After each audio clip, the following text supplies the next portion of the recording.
thought it was time I would go back to a wee bit of Irish folklore and crime. Maybe not quite as sinister as the banshee, but we now come to another creature of ill omen, changelings. When the word fairy is mentioned, many think of gentle beings with nothing but pleasantries for their human counterparts. As we discovered with the banshee, that isn't the case, and the same can be said about changelings. Changelings were fairies who had been left in place of a human child or a baby who had been stolen by the fairies. The child was taken for one of three reasons: to act as a servant, for the fairies to receive the love of a human child, or for malice revenge.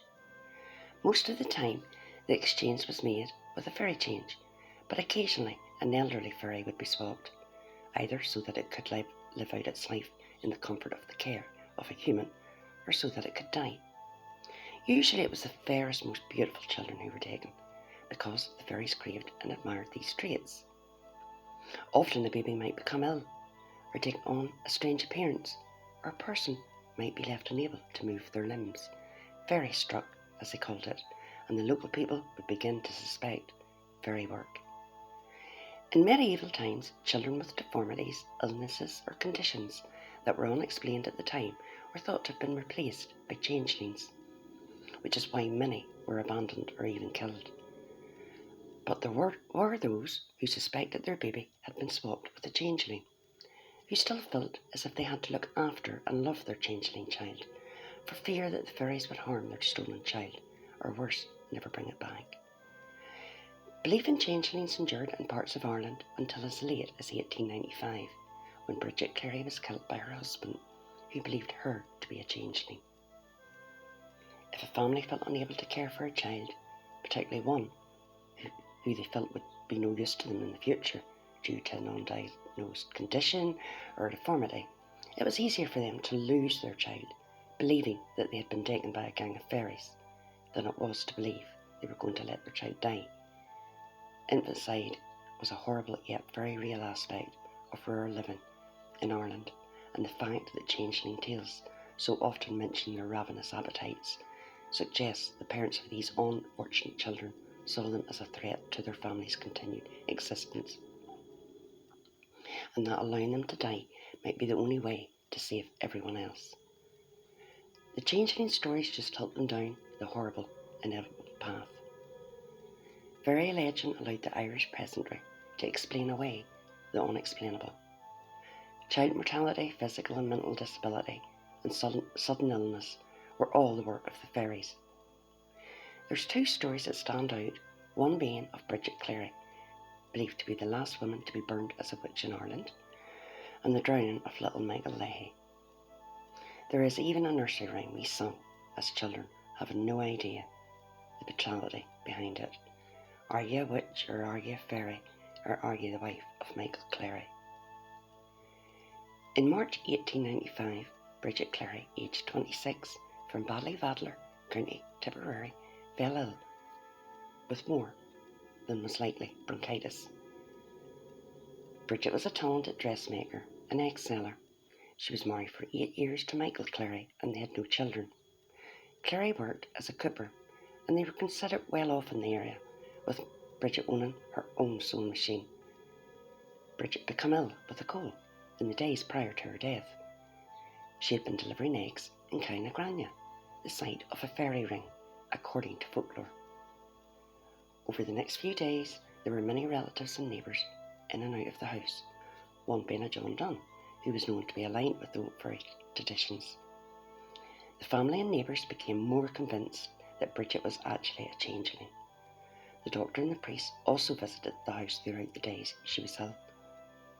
On the day of her murder, Cleary attempted to get Bridget to say her name while eating 3 slices of bread. When she did not reply for the 3rd time, he stripped her, doused her in oil, and set her alight. She was burned alive. He shouted that it was not his wife he was burning, but a witch. No one in the house believed that they had actually killed Bridget, but a sickly and frail changeling who had been left by the fairies when they stole her. After Michael Cleary murdered his wife, he wandered the Tipperary countryside in his best suit, telling everyone he met that he was going to reclaim her from the fairies. 3 nights he waited for her to come out of the local fairy fort, the ring of stones that were settlements in Ireland and have since fallen into ruin and legend. Of course she didn't. When her body was discovered 3 days later, buried in a shallow grave, 9 people were arrested, the husband, Michael Cleary, being among them. Needless to say, with 6 eyewitnesses, Cleary was convicted, yet at the end of a lengthy trial, full of conflicting and confusing testimony, Cleary's charges were reduced from murder to manslaughter, and he was sentenced to just 20 years of penal servitude. The mitigating circumstances? He sufficiently convinced the jury that he believed his wife a fairy changeling, and that setting her body on fire was the only way to save her. Michael Cleary's murder of his wife Bridget Cleary is a bizarre and horrifying crime. Her murder was to uncover Ireland's attitude towards women, religion and the supernatural, an often romanticised aspect of her Irish history. Michael Cleary only served 15 years for his manslaughter charge. After his release in 1910, he left Ireland for a new life in Montreal, Canada. For Canada's sake, hopefully no fairies ever followed him on that journey. The next changeling story is of little 4-year-old Michael Leahy from County Kerry. Nora Leahy was left to look after her disabled grandson after the death of her daughter and husband. Michael could not walk or talk and screamed throughout the night. The local woman began to suspect that he is a changeling.